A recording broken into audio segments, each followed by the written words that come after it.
information about TetraMap and what this instrument, this assessment really reveals about you. So I will get moving here with our few announcements that we have. Just wanting to introduce everybody to the chapter and who's on the board. I'm currently past president and also helping with programs. And then I do the work that I do for the chapter in the company of a lot of other great people. Those that you see on the screen, Alex, who is our current president, Zizo, who will be your president next year, and then Kathy, Christina, and Lisa, who also sit on the board and help with finance, membership, and communications. And for those of you that are members and didn't know who the board, who was part of the board, now you do. And those of you who are joining us today and are not members of ATD, welcome. We're glad that you're here, and I hope that this is a benefit to all that are here today. And visit our website and you can learn more about the benefits of being an ATD member. Everything that we do is circles around the ATD talent development competencies and capabilities. And today, what Suzanne is going to talk to us about is really focused on building your personal capability in the areas of emotional intelligence, knowing more about yourself, part of lifelong learning, as well as learning sciences. You'll hear some of what she describes and see how it is connected to the learning sciences and knowing more in that area.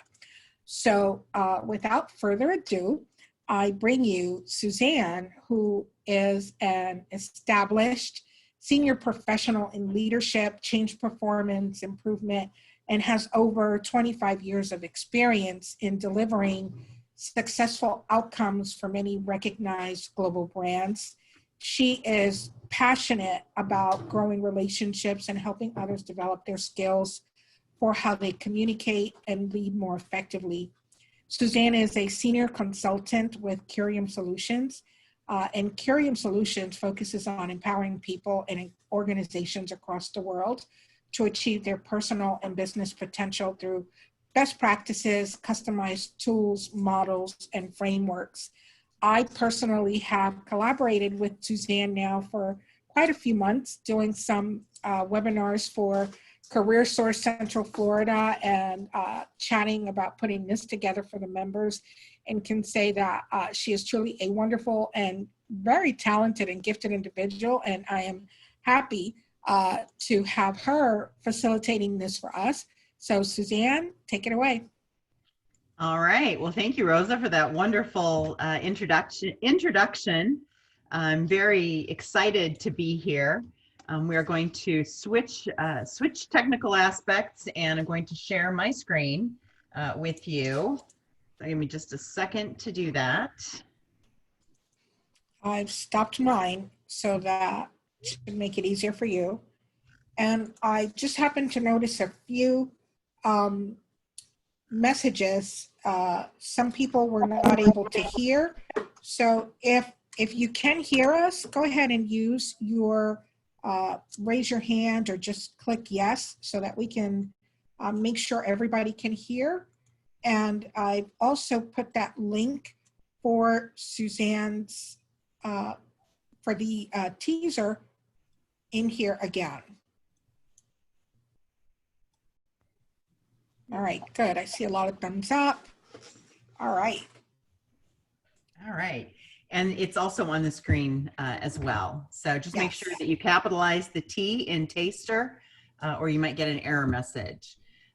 So as Rosa said, my name is Susan Hostetler and I am from Curium Solutions.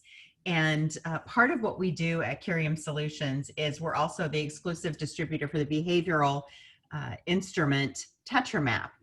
And we use TetraMap as a tool for a lot of different things. And this interviewing and how to master your interview is just one of the ways that we use this. So if you haven't yet, please go ahead and jot down that bit.ly and take that very quick assessment. And then we will go ahead and move on. So this session is really to, just give you a sense and a little bit of a taste, and to give you a little bit of a teaser of what TetraMap is and how it can be used overall. So we do have some objectives. So our objectives, we've got about 50 minutes. So we're going to go through this pretty quickly. But then at the end, we're going to leave some time for some questions if you have some questions. So we're going to talk about the TetraMap framework itself and give you some practical tips that you can use to really support that next interview that you have. So as I said, you've got that tool now, and the tool should have given you in the report that you received, it should have given you 2 elements, either earth, air, water, fire, and one of them will be capitalized. The one that's capitalized is your highest preference. Then the next one is your secondary highest preference. So we're going to refer to that as we continue to go through this. So you've hopefully gotten to complete that, and we'll next go into defining some key behaviors for each one of those preferences, and then give you an understanding of how to apply this during interviews to showcase most of your versatility and your overall talents. So before we get started with that, though, I do want to kind of run through very quickly what TetraMap is. So TetraMap it's an instrument, it's a learning solution and a framework that focuses on behavior. And it supports the core belief, and is really surrounded by the core belief that strength lies in valuing differences and what everyone brings to the table, and that everyone brings something different, and that no two people are the same. So it does look at your preferences, not your strengths, which are different.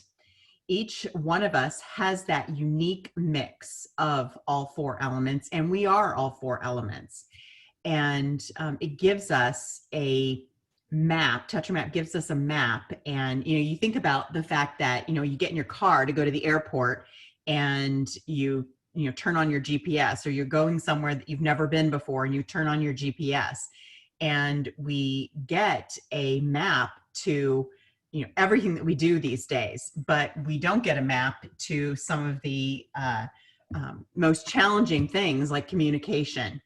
So it really helps to give a map which is why it's called TetraMap, so for communication. So just to give you a brief, very high level history of TetraMap and the design. It was developed over 20 years ago. It's out of New Zealand by a married couple, John and Yoshimi Brett. They were both very experienced teachers.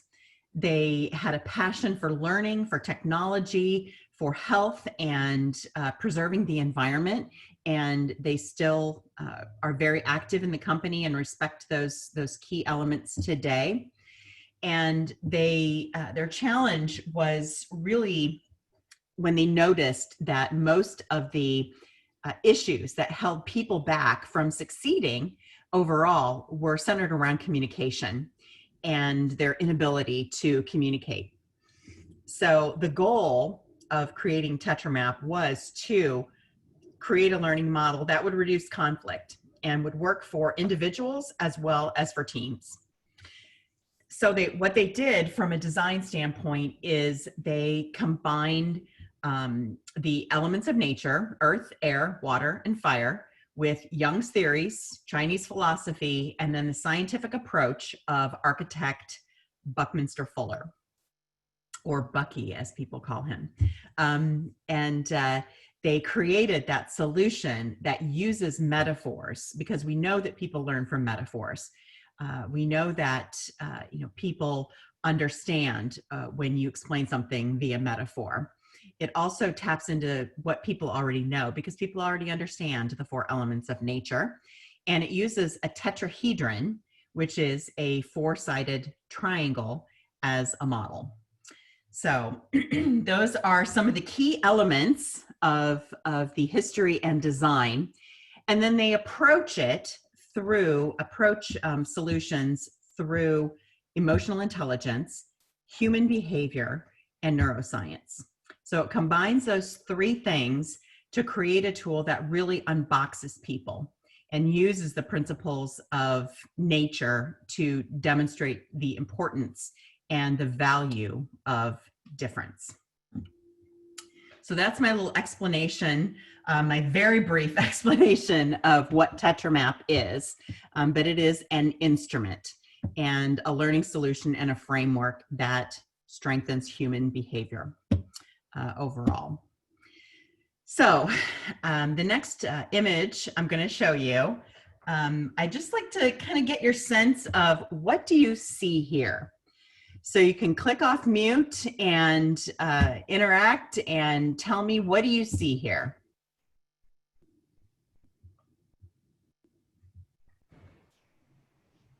Anyone?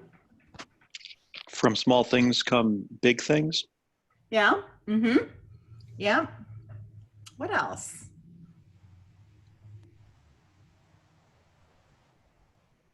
The acorn doesn't fall far from the tree. Yes, exactly. Acorn doesn't fall far from the tree. Well, and it's very interesting, the 2 comments that were made, because you think about this acorn, which is, by the way, the world's largest acorn, or it's the world's smallest oak tree, right? But the acorn itself has everything that it needs to grow to be that huge, big oak tree, but it needs some help.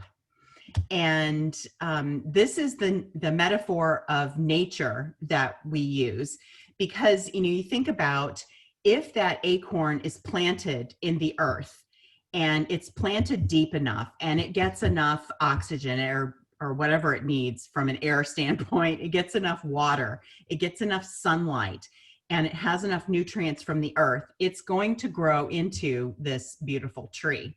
However, if the ecosystem is out of balance and there's too much air, then it could blow away. If there's too much water, it could drown. If there's too much sunlight, it could burn up. So this is the metaphor really talks about balance and creating an ecosystem through those 4 elements of nature that remains in balance. And, if you think about what happens to that tree if a hurricane comes through and there's too much air, then, there it goes down, because that ecosystem is not in balance. So what TetraMap does is it really helps to highlight how to create that ecosystem and to flex your own behaviors and to recognize the behaviors of others, so that you can remain in balance and have a very productive ecosystem.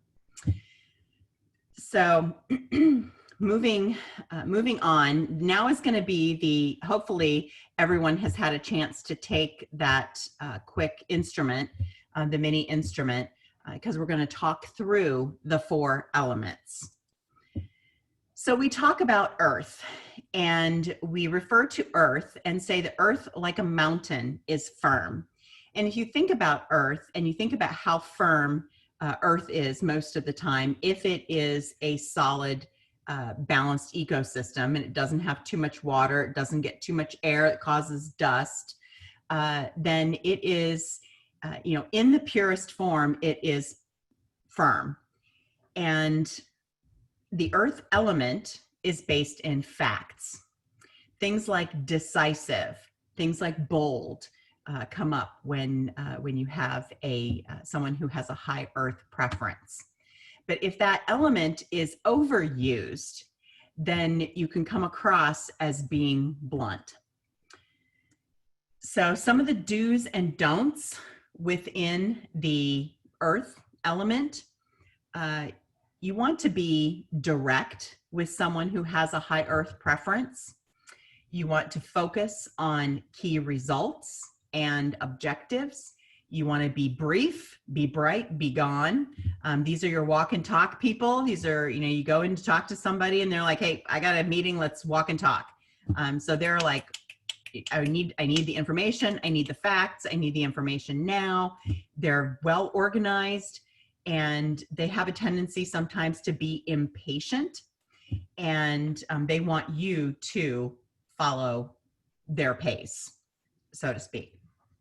Now, when working with someone who has a high earth preference, some of the things that you want to make sure that you don't do is that you don't hesitate or waffle, because that will give them the opportunity to jump in and take over. And you want to have that balance with them. You also don't want to focus too much on feelings, because remember, these people are about facts and they highly respect facts. And also from a takeover standpoint, if they are in charge, they are in charge. Let them be in charge. Still give your opinions, but don't try to take over the conversation, because that won't land well with people who have a high earth preference. So that is a little bit about the earth preference. Now, air in its purest form is clear. So we say air like the wind is clear, and it's based in logic. It has people who are, very highly orderly, very accurate. They love a good spreadsheet. They love organizations and details. But if it's overused, then they can come across as being critical, and critical of people, critical of processes. And they don't mean to be, but they're just so orderly and accurate that they come across that way. I'll give you an example of that. A friend of mine was hanging some wallpaper in his daughter's room, and he had been traveling all week. He was exhausted. They had a birthday party going on at the pool outside, and so there was a lot going on. And he took a few minutes to hang wallpaper on one wall in his daughter's bedroom. And he gets done and comes downstairs, exhausted, but, really happy that he's gotten it done. And he receives a text from his 13-year-old daughter upstairs with a picture of a minuscule 1/8 of an inch gap in one section of the wallpaper behind the dresser. And with the comment, "What's this? Question mark, question mark, question mark." And it wasn't that she was trying to be mean or trying to be, bad, or that she didn't appreciate it. She just didn't understand why it wasn't done correctly. She just couldn't process that. So even with children, the elements start to come out in the behaviors that you see. And it really took my friend by surprise. And he, his initial reaction was to go upstairs and rip down the wallpaper and said, "There, how do you like that?" But he thought, what? It's just her high air coming through. And he was able to, just laugh it off and say, "Well, you know what? If you want to redo it, you can, but that's the way I'm doing it." So just a little example of air. So from a do standpoint, you want to make sure that when dealing with people who have a high air preference, that you are well prepared and thorough, that you put things in writing and give people time to read, because they have to have that processing. And then they like to read through and have those details, and they like proof, and they like the background and all of the supporting statements that come with information. They like it when you demonstrate your knowledge, because then they feel very confident that you do know what you're talking about. And make sure that you're slowing down and not breezing through things too quickly, but you're also not being too direct. but you are being a little bit more formal because they like that cadence of the facts, the details, the formality overall. From a don't standpoint, a lot of times people who have a high air preference don't like to be hugged, don't like to get people to get too close. They like their space. They also like to take things a little bit more seriously and don't like their routine changed without notice. So you have to loop them in, talk to them if there's going to be a change.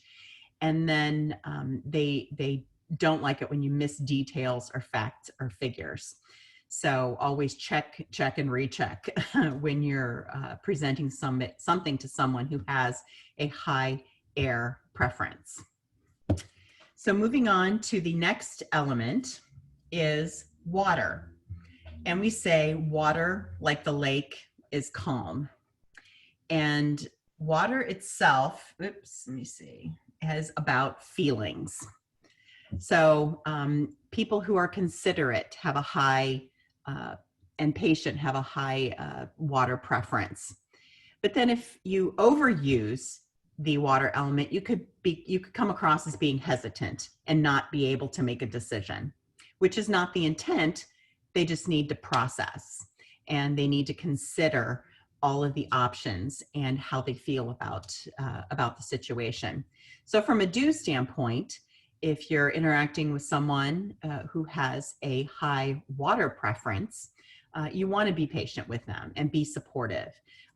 Slow down, ask if they have questions, ask for their opinions, but make sure you're giving them time to interact and engage and give them time to answer. Show your personal interest in them and in what they're talking about. Listen to them carefully and ask for commitment from them if you're asking them for something in a gentle and friendly way, not an abrupt black and white way, because they like that human interaction. From a don't standpoint, these are people who sometimes get taken advantage of because they have such a good nature. They don't really like to make quick decisions. They do like that time to think and consider the ramifications of a decision. And they're not a real fan of last minute surprises. And they don't like to be pushed. So they like that slower pace and that consideration. So that is water, like the lake is calm. And then the last element, so we've gone through earth, we've gone through air, we've gone through water. The last one is fire. And fire, like the sun, is bright. And fire element is all about the possibilities and the ideas and what comes next. So these elements have, oops, I just lost my, okay, spontaneous. So these people tend to be spontaneous and enthusiastic. However, if they overplay the fire element, they can be perceived as being easily distracted, which is what I like to call the squirrel factor. If you're ever talking to somebody and having a conversation with them, and all of a sudden they're like, what is that going on back there behind you? That's the squirrel factor, because it's not that they're not paying attention and it's not that they don't care about what you're saying. They just get a little distracted. And because there's so many things going on in their head. So they're all about the possibilities, the ideas, the information, being creative, being innovative. They love that kind of stuff. So from a do standpoint, these are the friendly and sociable group. They're entertaining, they're stimulating. They love open flexibility. They love to be, to look at what's next and the future. And they're also storytellers. So they really appreciate a good story. And they ask questions and they want to be able to express themselves in any situation, whether it's a meeting or a one-on-one conversation. They also want you to be interested in them and what they are saying and what they are talking about. From a don't standpoint, they don't like a lot of details. They want the high brush strokes. They don't like routine. They like the varied, different aspect of things, and they like to work with other people. They're not a big fan of working alone. So they like to be with other people because that's where they get their energy from. So that is the fire element.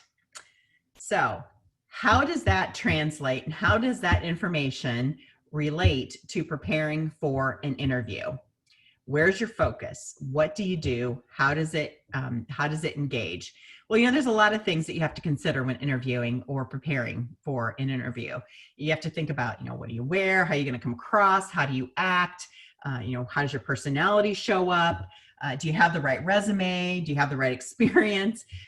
But when you're interviewing either by phone or video or in person, the most impactful element in interviewing is the ability to communicate your skills and your talents and your successful behaviors clearly and effectively so that you can build trust with that interviewer.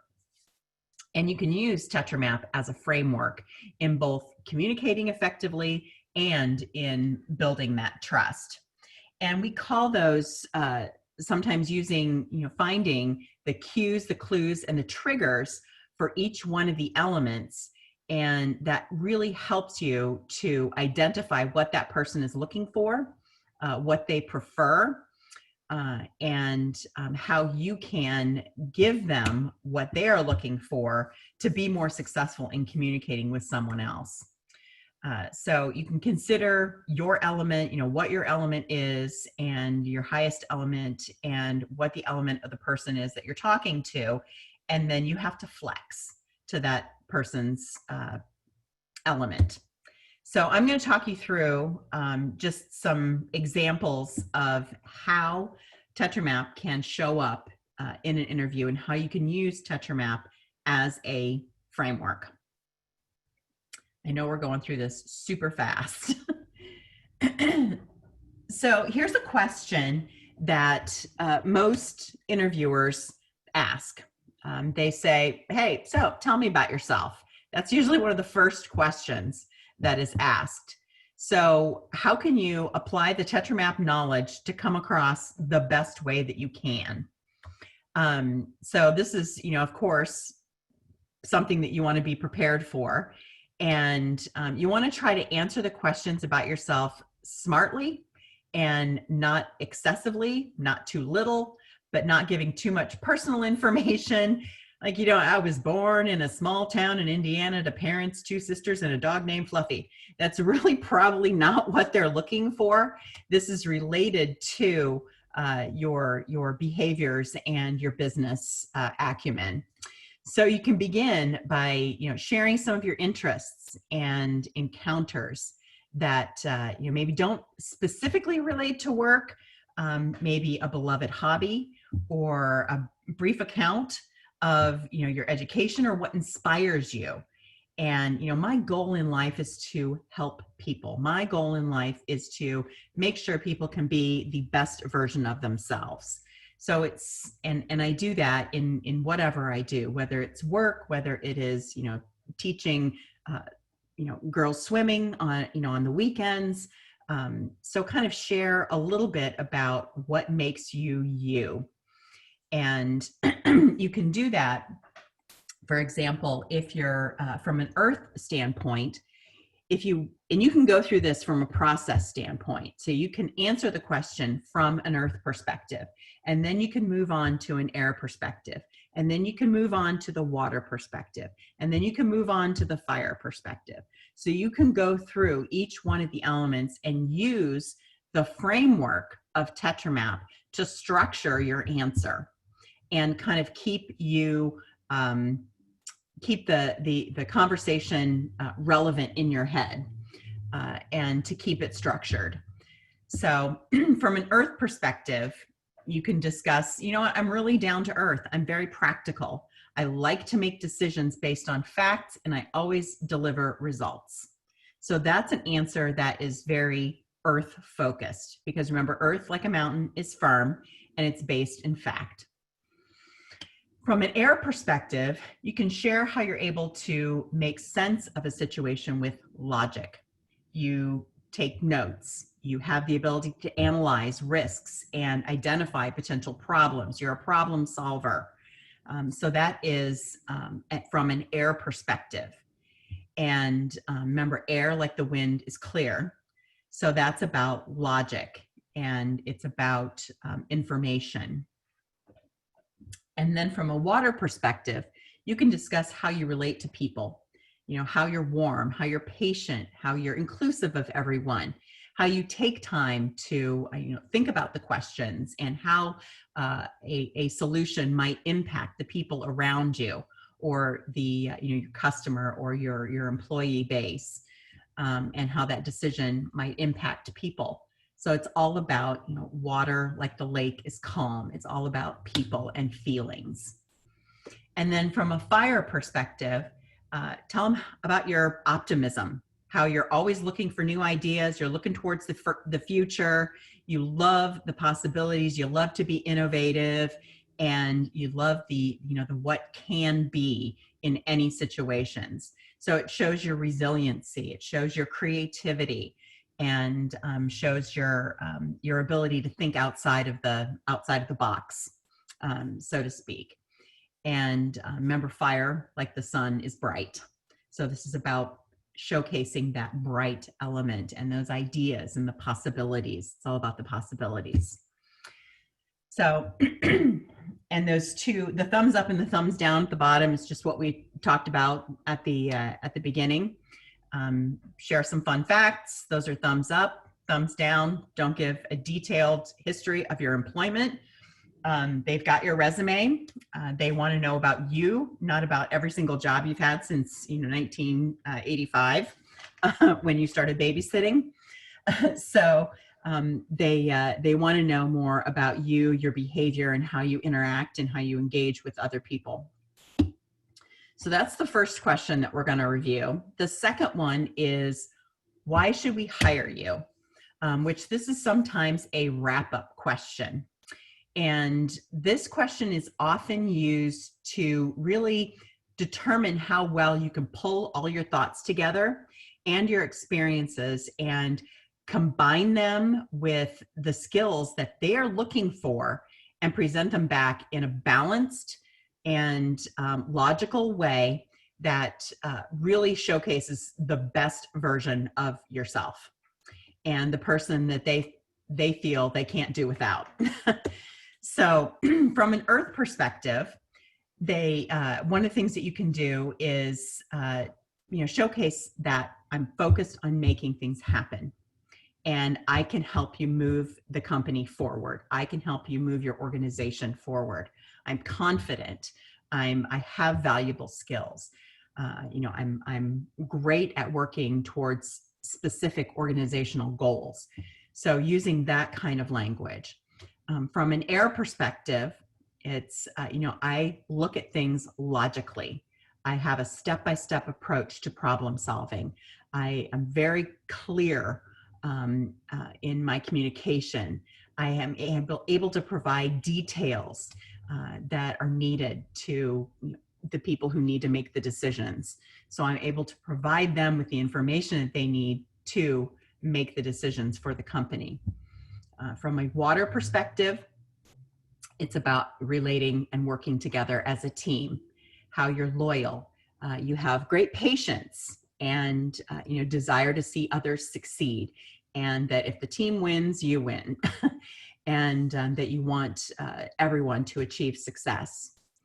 And then from a fire perspective, it is really showcasing your ability to be positive and to look at what could be and inspire other people along the way to do that same thing. So you love the variety, you love looking towards what's next, and you're always looking and getting ahead of the problems to solve them before it becomes a problem, so to speak. And from a thumbs up and thumbs down standpoint, that's what you should do is really make sure that you're understanding what the job description is, and be prepared with your answer. You can look up, all the different questions, the top 10 questions, the top 20 questions, the top 50 questions for interviewers. Do some research, find out how this company interviews, what kind of questions they ask. Go to resources like Glassdoor and look at the reviews of the company and see what people say about how they interviewed. So you have to do your research. And then from a don't standpoint, make sure that you're given a full answer and not a partial answer or a recap of your skills. That's not what they're looking for. They want to hire you. They want to find a reason that you are the best person, because it's exhausting. I don't know if any of you have ever, hopefully you've had some experience in either interviewing or recruiting somebody, but it is exhausting interviewing person after person after person. So most of the time, people want to find the right candidate. They're looking for a reason that you are that candidate. So give them that reason. Make them see that you are the person for the role overall. The other thing that you want to do is you want to be able to accelerate and build trust during an interview, and that really happens in two ways.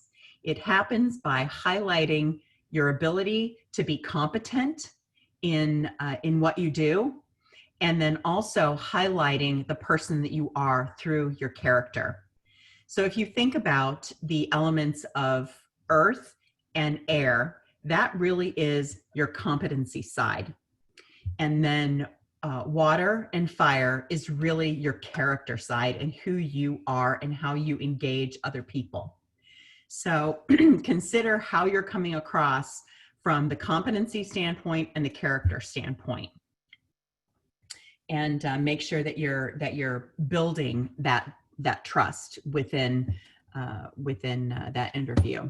And you have a very short period of time to do that. And then next up, just to quickly recap how you can prepare, review the job description. Big point. Make sure you know the job description inside and out, and look at it through all four lenses. Look at it through an earth perspective and say, okay, what are they looking for from a goal standpoint? What are they looking for from a fact standpoint, from a decision-making standpoint? What do I bring to the table? What skills align from that standpoint? Then go through again with air, with water, and then with fire. So I always say, and I always tell people when they are working on a resume, looking for a job is a full-time job. So when someone comes to me and says, you know what, I just got laid off, or I just lost my job, I'm like, well, congratulations, you just got a full-time job looking for a job. So it is a full-time job, and you can fill 8 hours a day with key activities of looking for a job. And another thing that you can do is you can have somebody ask you those interview questions. Practice answering them. If you think that you don't need to do this, you're probably mistaken. Because everyone needs to practice. Everyone needs to make sure that they have in their head what they're going to say so they don't struggle during the interview. Use the information that you've learned with the 4 elements of nature to help you to zone in and zoom in and highlight your own skills and talents and what you bring to the table. Identify those cues, those clues, and the triggers to help determine what the interviewer's preference is, and then use the knowledge gained to accelerate that trust during that interview from a competence and a character standpoint. So just to kind of give you a little bit of a shortcut, how are we doing on time? Okay, we're doing good. All right, oops, I went too fast. All right, a little bit of a shortcut on the TetraMap of behavior and the actual model itself. The model itself is laid out like the logo at the top with the earth element, then the air in the green, the water in the blue, and the fire in the red. And if you look at the elements on the left, the two left triangles, earth and air, those are left brain, and those are task focused. If you look at the right triangles of water and fire, those are right brain, and those are people focused elements. If you take a look at the outside triangles, those are the external focus. If you take a look at the inside triangles, those are internally focused. If you look at the two elements that have their base up, those are abstract and conceptual. But if you look at the ones that have their base down of earth and water, those are concrete and practical. So you can kind of see how the model itself brings a lot of different elements together. And the point of TetraMap, and the reason it is so different from other instruments out there, is that it does focus on your behavior. It is very simple. It is very practical, and you can actually learn it in the morning and apply it in the afternoon. So even after just going through the elements in 30 minutes, you probably have a pretty good sense of what they mean now and how you can use those and apply those. So I know we've covered quite a bit and I've been talking a lot and really fast. So I do want to open up for questions. What questions do you have about TetraMap? Has anything come across in the chat boxes? Sorry, I forgot I was muted. So right now, I don't see anything. Just now, someone did put, what does internal focus mean? Janet put that. And I was going to ask you a question, but we'll get to Janet's first and then continue. Okay. And so, everyone feel free to put your questions in the chat box. Yeah, so internally focused means that you're focused on really what drives behavior, and externally focused means that you're really concerned about what's happening outside and making things happen. So it's concerned about, feelings and the information that you're bringing in, or it's concerned about making things happen, coming up with ideas. So the internal, what I bring to the table; external, what I can do for everybody else. Does that help?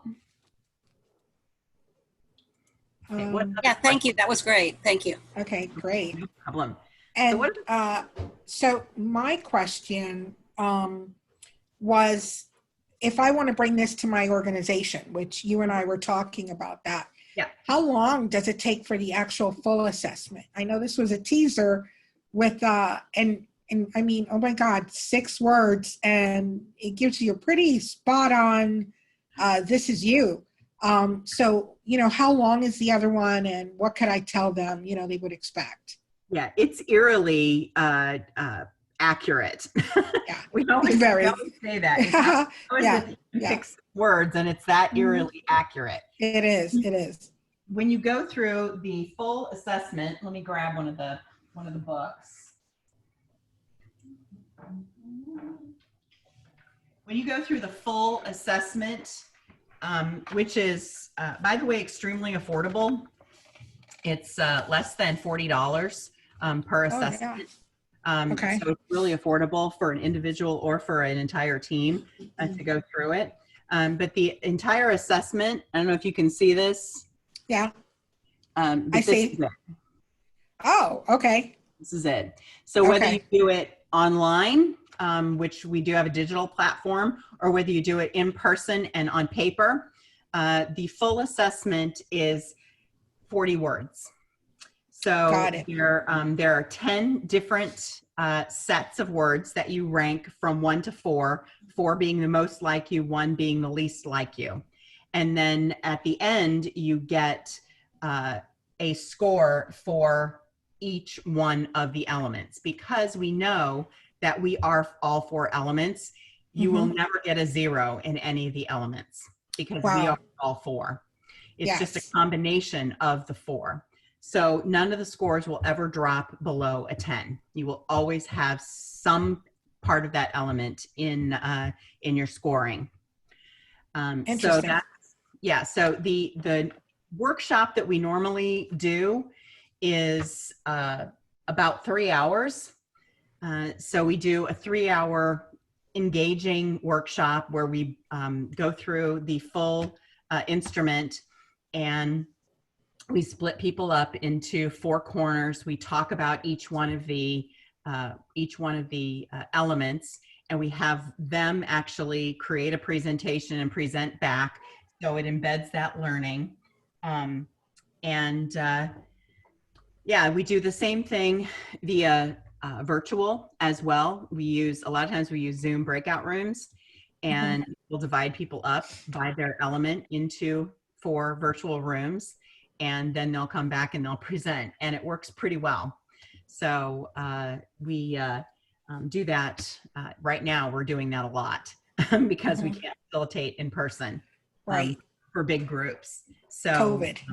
Yes, so we've been delivering virtual quite a bit. And the other thing that we do as a company, as Curium, and as the exclusive distributor of TetraMap, is that we also certify people to deliver the workshops. So you can come to us and say, hey, I'd like to do this for my entire organization, which is 7,500 people. And we'll say, oh, you know what, you need to get certified. And you can go through a certification course. We do a virtual certification course that lasts about 9 hours over 2 days. And then you have the ability to purchase the materials and deliver the workshops on your own. Oh, that's excellent. Yeah. All right. Now, I do see another question here from Suzanne. She is asking, are there any other behavior cues of the interviewer that can cue you in quickly to their type and what they're looking for in a candidate? It varies per person because everyone is different. That's like a really hard question to answer. But if you think about each one of the elements and what you might see in yourself for the earth element, if you see somebody, sitting very straight up and they come in and they're like, okay, we've got 30 minutes. At the end of this, I want to know if you're right for this job, then that person probably has a high earth element. If you go into the interview and they've got a detailed list of all their questions in triplicate and they hand you a copy, then they probably have a high air element. If you go in and they have more of a relaxed demeanor and they want to talk and they want to know more about you and they really seem to care about about who you are, then they may have a very high water element. Yeah. And then from a fire element, well, fire is just all over the place. Yeah. Sorry. Yeah, we are. If you go into an interview with someone who is, a fast talker and they're, kind of over here and then they're kind of over there and they're like, oh, but we can go here and, oh, but let's talk about this. Then they may have a high fire element. Yeah. And I will say, as someone who does participate a lot in our recruiting processes at my job and having, had to wear that interviewer hat quite a bit, what I find would be the best advice I can give you if you're out there, now having to interview, know yourself really well and try to understand those other parts of yourself that don't fit in, like if you're a fire, understand fire and how you come across, to the other ones, to air, water, and earth, so that then you put forth that best picture of yourself that would really appease to all four. Because at the end of the day, we want to see the candidate be themselves. We don't want you to fit a mold. We want you to be yourself and see what you're bringing to the table. But you have to get along with those air people and, you know, and the water people, all the other people, right? So understanding yourself and what you bring to the table and how you get along with the other ones and being able to convey that. And Suzanne did show a slide that said, you know, those two slides that how do you answer about yourself, you know, why should we hire you? Those really speak to you to look for a response of how you fit into all four. Because you never really know. The person may come across as a fire and really they're in air and they're just really trying to be a little bit more outgoing for this particular interview. You know, they're trying to come out of their shell. So you may not really be getting that person's true self. So if you can understand yourself and really try to respond in a way that would kind of hit all four, then you're going to ace this. We've got a few more questions. And I think Janet kind of answered her own question. What about a panel interview, right? I guess you need to pay attention to all four elements. Absolutely. Absolutely. Because it really is going to help you just really kick up that emotional intelligence and understanding yourself more and understanding how you can really work with everyone else. That's how I see it. Suzanne, what do you say? Yeah, I absolutely agree with that. That's a great kind of wrap up. I also think that, you know, making sure that you are coming across as being versatile, as being passionate and being focused. But, you know, if you can go through Earth, what you bring to the table, because as we said, everyone has parts of all four elements. If you can bring out what you can bring to the table in earth, in air, in water, in fire, then you're probably reaching what everyone else is looking for. So if you're in a room with a panel of, you know, 5 people, you could have 2 that are fire, 2 that are water, and 1 that is earth. And you might not have any air, but you still want to cover that. You still want to make sure that you're speaking to the people, to the people's element. So if you're being versatile and if you're showcasing what you bring to the table in each one of those elements, then you're more than likely going to be speaking directly to one of those people. And they're like, oh yeah, she's got, yeah, that's what we need. Definitely. Exactly. And there is one last question from William Dean. He wants to know, is there a dominant type that learning professionals tend to be?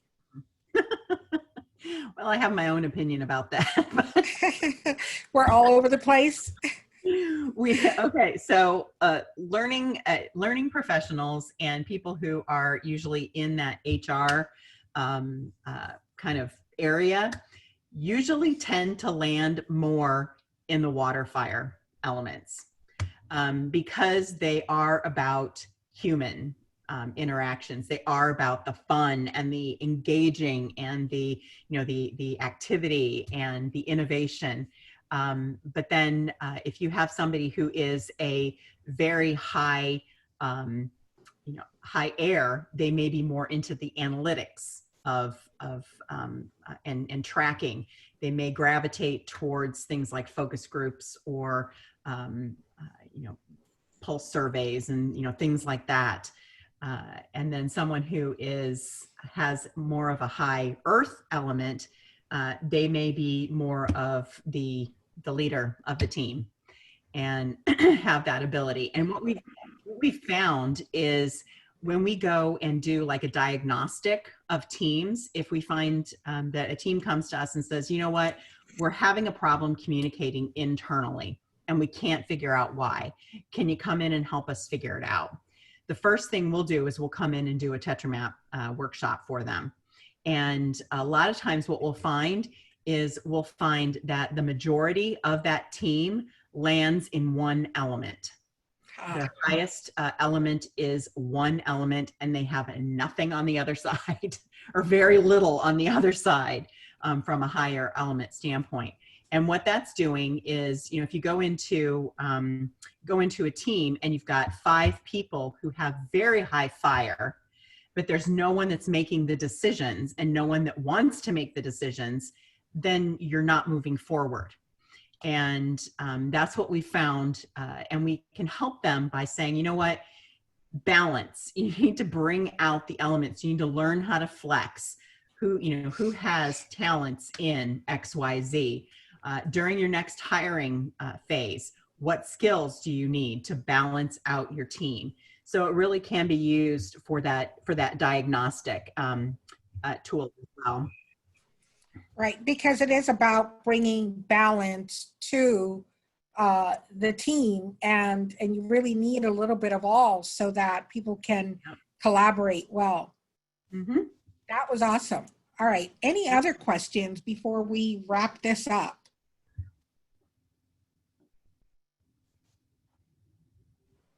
No. I don't see anything else coming through. Well, on behalf of the ATD Central Florida chapter, want to thank everyone who participated, and thank you for those great questions. And Suzanne's info is on the screen right now. We will be sending you all a follow-up email with the recording so that you can listen back and capture additional notes for those of you that, like me, may have missed some things. And definitely check out our website, atdcentralflorida.com, atdcfl.org, and look for additional great sessions that are coming to you soon. I know that Adrian is on this call, and he's got a talk coming up about working collaboratively pretty soon. So we look forward to seeing you all again virtually. And Suzanne, thank you so much for your time today. Each time I hear more about TetraMap, I learn something new. And now I've got to go back to my previous notes and add these notes. Thank you again so much for your time. Very, very good information, very insightful. Everyone have a wonderful day and be safe. Thank you. Bye. Thank you.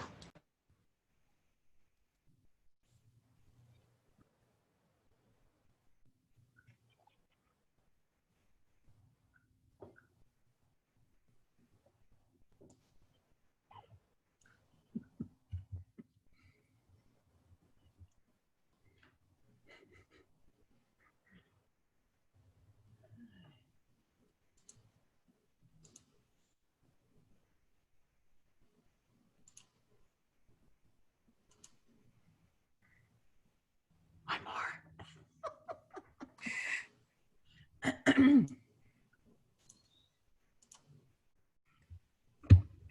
Oh my gosh, it's so hard to go through that in like 45 minutes. Yes, but you did it. You were awesome.